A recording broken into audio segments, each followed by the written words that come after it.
G'day, Doug Williams here with the second part of our investigation or working mathematically with viruses. In the first part we've looked at different R values, that is the number of people to whom the infection, the virus, is transmitted by the original host. So here's our original host and we're using an R value of 2 at the moment. And then that means that the next period has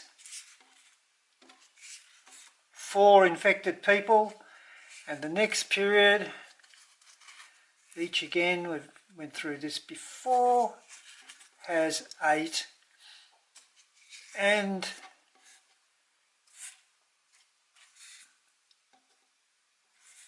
so on. And you've found out that if the R value is 1, the virus is controllable.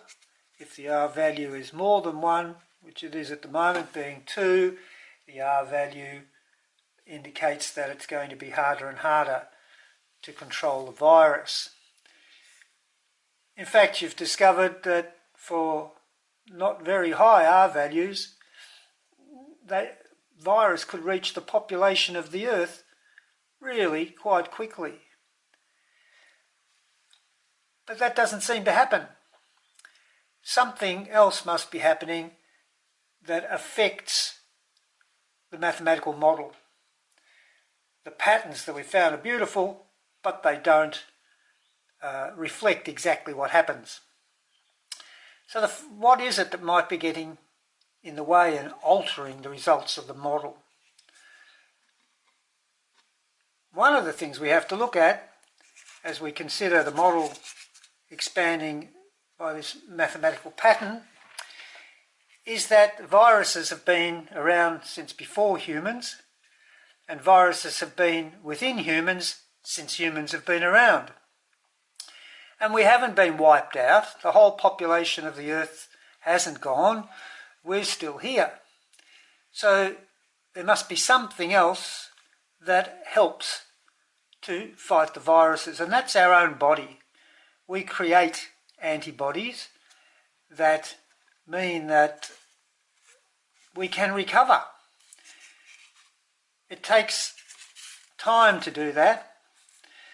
The initial host, for example, takes a certain period of time to incubate in the next 2, and that incubation is where it's finding a nice place in your body to reside, where it can do its work, and in the next time period it does its work. And that work is to try and get you to get into such a state that you expel the virus from your body so it can go on and reach others.